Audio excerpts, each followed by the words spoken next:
taasisi zote. Tija inaanza kwenye management ya manpower. Nasema hivyo kwa nini? Kwa sababu tukiwahudumia vizuri watu wa chini yetu, watatusaidia vizuri kufikia malengo tunayojiwekea.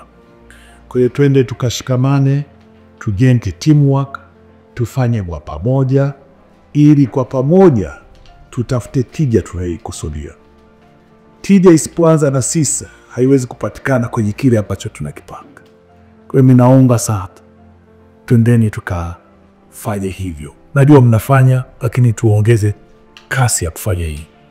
Kufanya kwa pamoja, kuondosha migogoro kwenye sehemu ya kazi au kwenye ofisi zetu, ili tupate tija zile tunayoikusudia kwa haraka. Lakini la pili, tujue tuna wajibu wa kuhudumia wananchi. Wananchi wanatuangalia sisi kama daraja la kutafsiri kile ambacho wanakikusudia kukipata.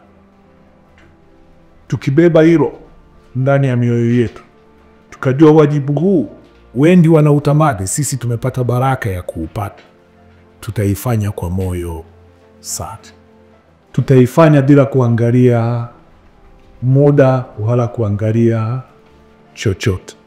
Tutengeneze mazingira ya kufikiri na ufikiri njia ya kutafuta matokeo. Na hasa sababu nyinyi wote mnahusika na biashara, ukuzaji wa biashara, lakini na management ya bei kwa bidhaa ambazo unazisimamia kwa namna tofauti. Kubwa kuongeza tija kwa wananchi. Wewe naomba sana tukae kwa pamoja, tufikiri namna ya kuongeza tija kwa kiwango kidogo cha zile tozo, ili zisiwe burden kwa mwananchi. Hayo nadhani ndio makubwa. Mwisho ni washukuru, pili tukafanye kazi, sisi tutawapa ushirikiano na nyinyi tupeni mshirikiano ili gende pamoja. Asante.